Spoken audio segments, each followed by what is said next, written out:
Okay folks, Kevin here, and right there is a thing of beauty. It's my brand new 13-inch Koblenz floor machine that I got from Damon at the MCAP store, so thank you Damon. Now you'll notice I added a solution tank to it.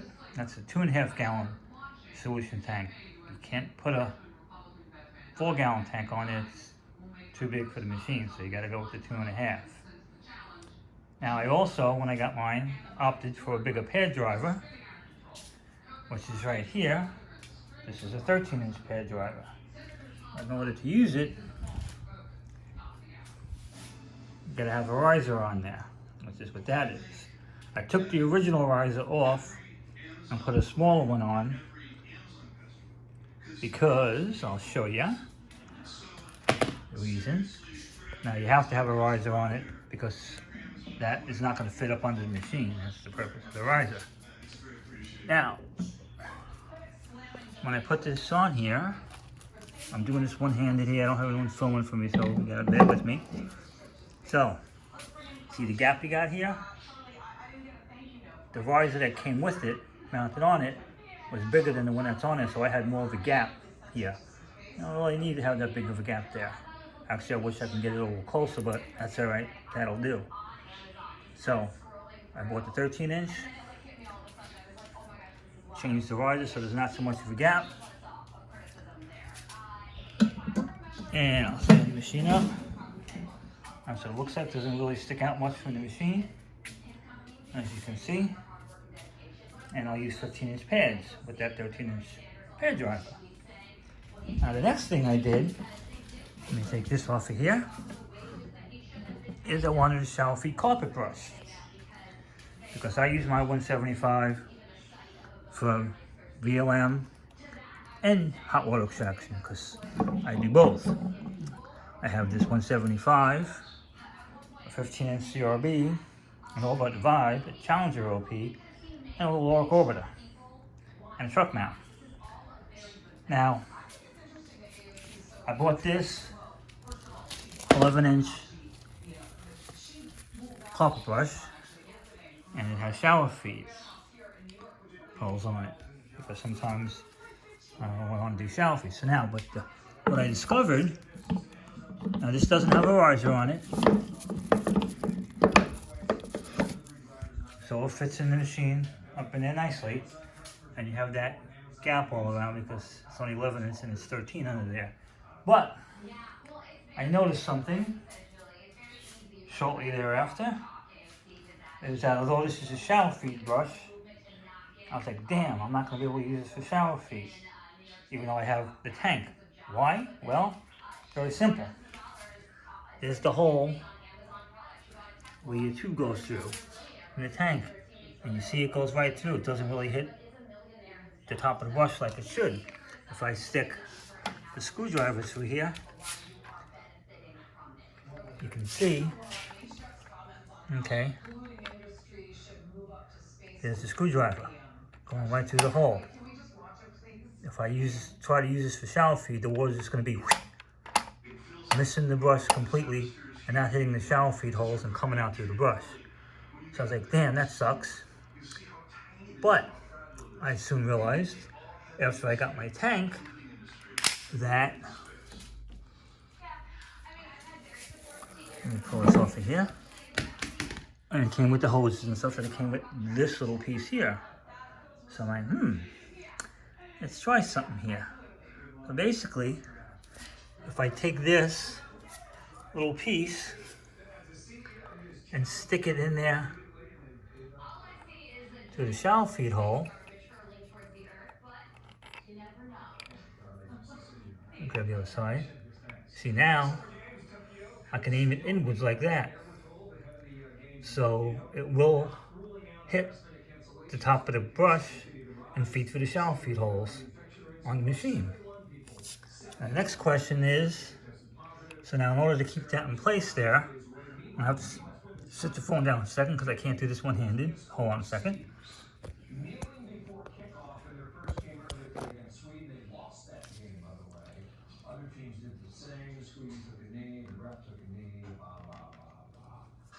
Okay, so I got that little piece in there. and I just angle it inward, okay? Or you can have it like, like that. Now, put it in there, and you get it up there all nice and tight, and you push this all the way down so it holds it. And you can put a little clamp on it if you'd like, but it's in there pretty tight, it's probably not going to go anywhere, but I'll put a little clamp on it anyway. So, does it hit the brush, is my next question. So if you put the carpet brush on there now, like so, and you're not going to be able to see in there, it's going to be too dark, but you can, it does not hit the top of the brush, and it does spin. I plugged it in, tried it, does spin nice, doesn't hit it at all. So now I can use this for shower feet, which is great. Now, but when I ordered this brush, I also ordered a 15-inch brush to put on there. Now, this is my old 15-inch carpet brush, my 17-inch machine, which I got rid of. There's no riser on here. Didn't need it because it was a 17-inch machine. This is a 15-inch brush, and it fit right up inside the machine. And it's shower feet. This is the bottom of it. Now, I could put a riser on this and put it on the Koblenz, but that's a big brush for that little machine, and it's going to struggle some to spin that, which you don't really want to put any more stress on the machine than is necessary. And I don't want to kill the machine before it's time, if you know what I mean. So, I bought this 15-inch shower feet carpet brush. And of course, it has to have a riser on it. But the difference between that brush and this brush is that this brush has a glider on it. That's the white piece there in the middle. It has a glider on it. So the machine, when you're using it, a lot of the weight is taken off the brush because of that glider.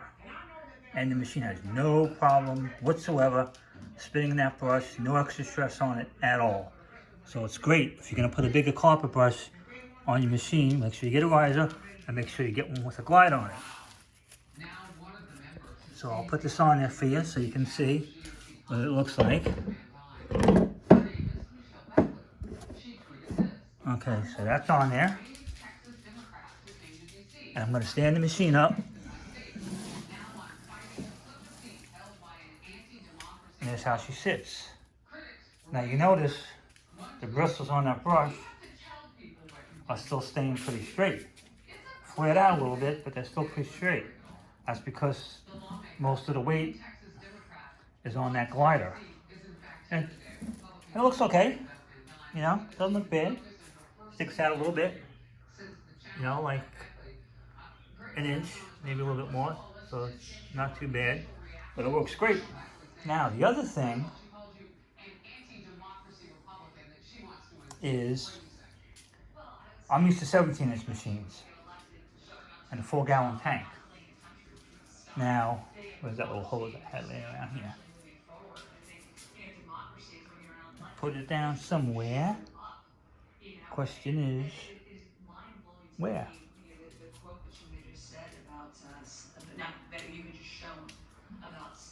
Okay, so like I was saying, I'll keep talking while I look for what I did with that hose.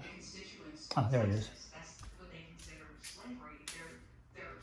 My 17-inch machines always had a 4-gallon tank on them. And they always have this big fat hose for the water to flow through.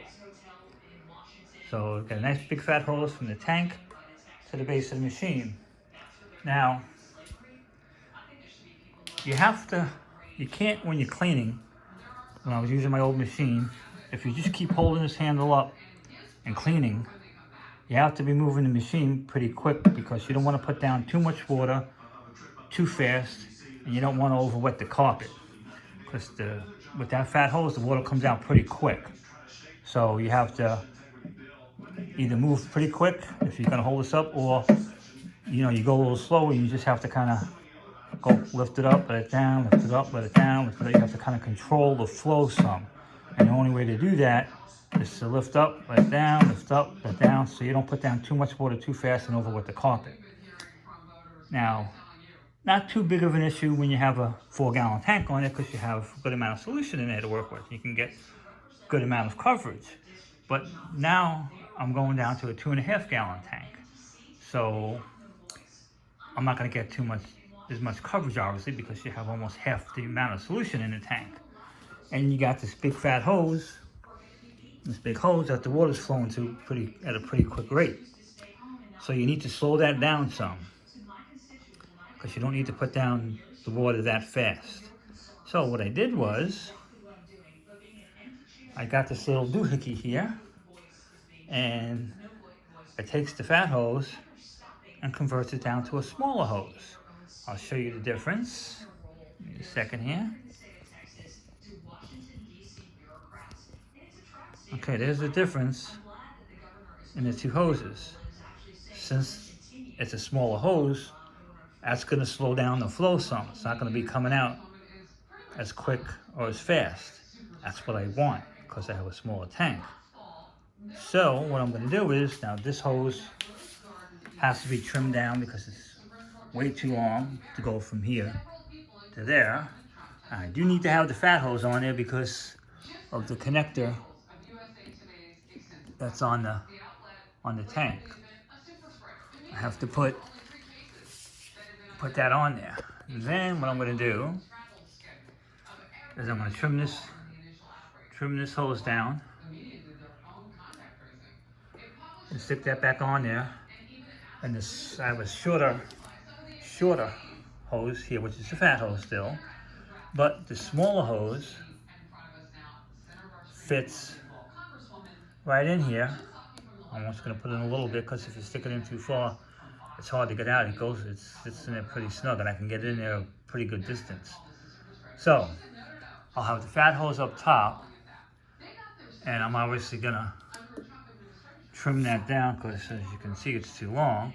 So it'll come out fast at first, but once it hits this point here and goes into the smaller hose, it's going to slow it down, so it's not coming out as much as fast. That's exactly what I want. It should work just fine, so I can get good coverage out of this tank, and all should be fine. Anyway, that's it. Hope you liked it.